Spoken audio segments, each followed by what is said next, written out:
गोपाला स्वामी भारत के मुख्य चुनाव आयुक्त थे, बाद में गूगल पे चेक कर लेना, ठीक, भारत के मुख्य चुनाव आयुक्त थे। उन्होंने इन राइटिंग शिकायत की नवीन चावला की, ये चुनाव आयुक्त थे, कि ये आदमी विश्वसनीय सूचनाएं, गोपनीय सूचनाएं एक राजनीतिक परिवार को पहुंचा रहा है। कांग्रेस की सरकार थी, सरकार ने कहा नहीं, ये हमारा बच्चा है, ये दूध पिएगा, इसे खेलेगा। ये तो इतिहास में है ना, इसको कोई काट देगा क्या? हमसे पूछ रहे थे आप में नैतिकता हो तो बताइए। वो उनके पिताजी की तनख्वाह उनके खेत बेच के जा रही थी, वो आलू बेच के तनख्वाह ले रहे थे, वहां टैक्स पेयर की तनख्वाह नहीं थी, टैक्स पेयर के पैसे से तनख्वाह नहीं थी। अरे टैक्स पेयर के पैसे से तो ना एमपी को भी तनख्वाह मिलती है, एमपी तनख्वाह कहां से पाता, वो भी वहीं से पाता है, विधायक को भी वहीं से तनख्वाह मिलती है मेरे भाई।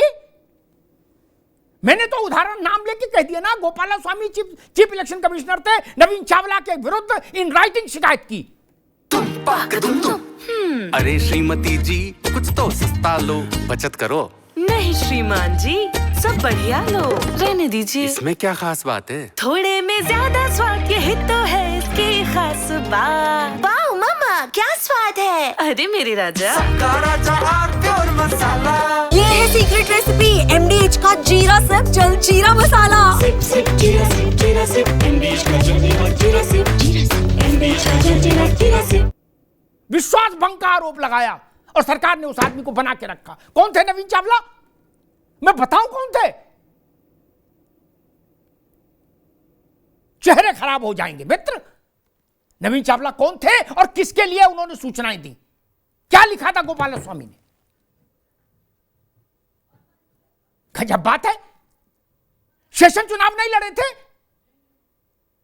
मुख्य चुनाव आयुक्त के पद से हटने के 2 साल के भीतर आडवाणी के खिलाफ चुनाव मैदान में उतरे थे कांग्रेस उम्मीदवार के तौर पर। MS गिल मुख्य चुनाव आयुक्त से हटे तो मंत्री बनाए गए। आप बता रहे हो जरा भी नैतिकता हो तो ऐसा हो जाए? बड़ी कठिन है डगर पनघट की धर्मेंद्र बाबू। रत्नाकर सिंह, विपक्ष के पास ज्ञानेश कुमार को हटाने का बहुमत है, उपराष्ट्रपति जिताने का बहुमत है, तो जितना लोकसभा राज्यसभा का गणित मैं समझता हूं उसके मुताबिक वहां तो खांचे बिल्कुल साफ खींचे होते हैं, नंबर सीधे टैली होता है। फिर तो आपकी सरकार भी चली जानी चाहिए रत्नाकर सिंह। सरकार भी तभी तक जब तक बहुमत है, और विपक्ष दावा कर रहा है कि हमारे पास तो दोनों के लिए बहुमत आ गया। तो क्या आपकी विदाई का समय आ गया रत्नाकर सिंह? देखिए अमिताभ जी, विपक्ष जो है वो दावे करता है, और दावा जो है वो किस तरह से परिणाम जब आते हैं तो उसके दावे जो है टाटा फिश वो आपने देखा है, बहुत सारे चुनाव के परिणाम भी आपने देखा है।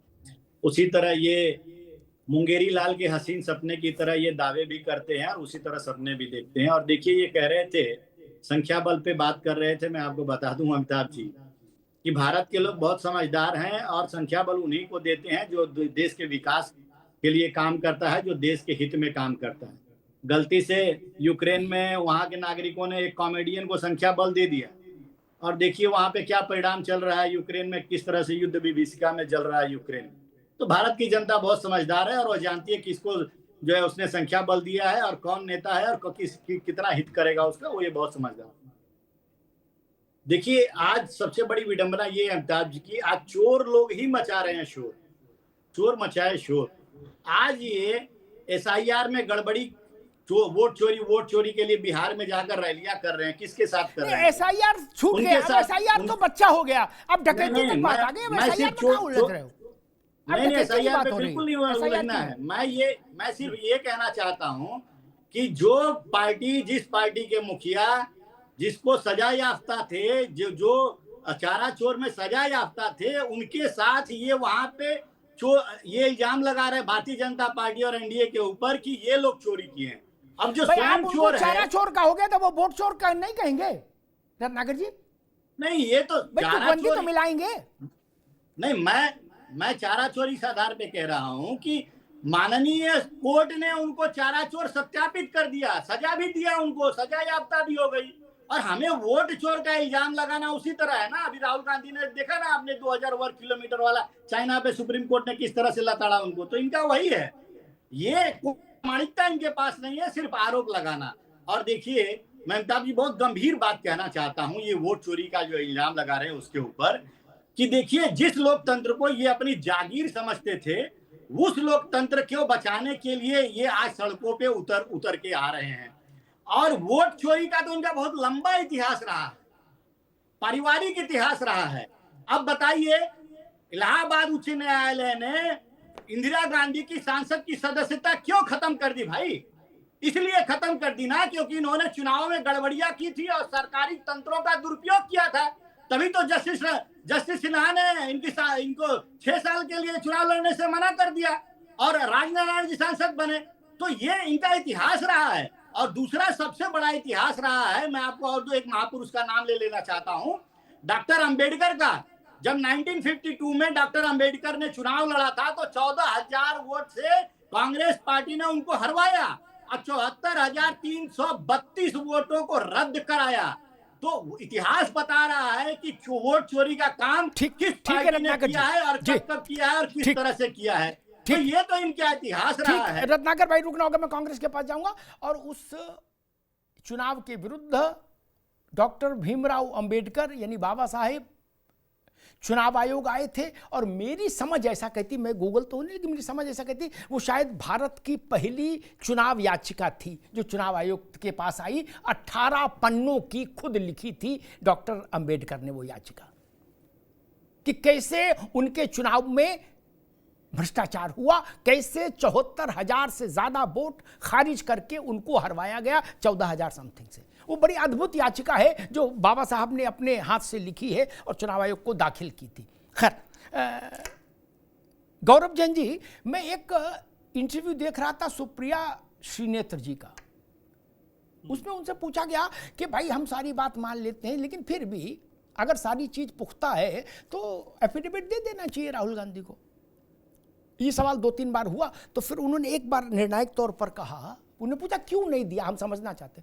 तो सुप्रिया जी ने कहा कि आपको स्मरण होगा कि एक बार राहुल जी की सदस्यता लेने की कोशिश की गई थी अदालत के जरिए एक मुकदमे में, इसलिए हम एफिडेविट नहीं देंगे।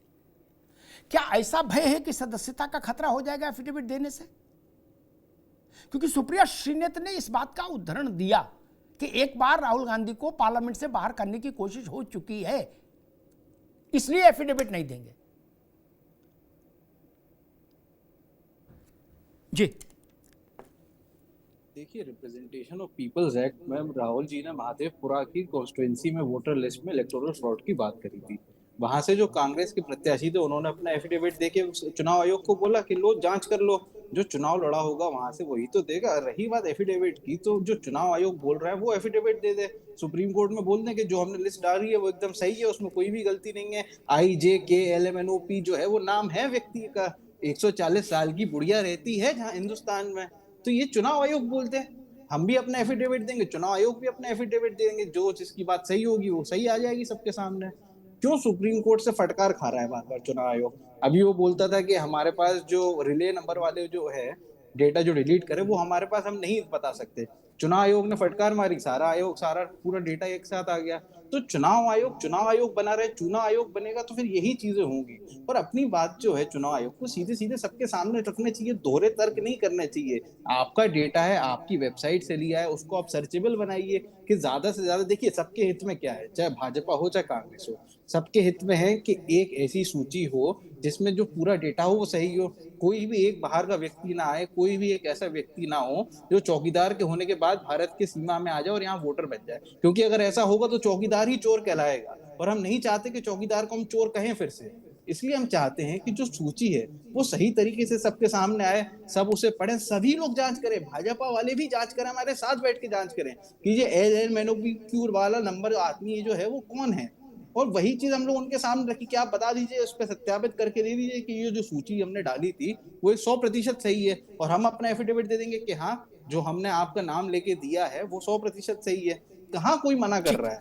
लेकिन शुरुआत तो इलेक्शन कमीशन को करनी चाहिए। सूची तो इलेक्शन कमीशन बनाता है, कांग्रेस पार्टी तो बनाता नहीं है, तो उनको शुरुआत करें, हम दे देंगे। अरे श्रीमती जी कुछ तो सस्ता लो, बचत करो। नहीं श्रीमान जी, सब बढ़िया लो, रहने दीजिए। इसमें क्या खास बात है? थोड़े में ज्यादा स्वाद, यही तो है इसकी खास बात। वाओ मामा, क्या स्वाद है। अरे मेरे राजा, ये है सीक्रेट रेसिपी MDH का जीरा सिप जल जीरा मसाला। सिप सिप जीरा सिप MDH का जल जीरा सिप MDH का जल जीरा सिप।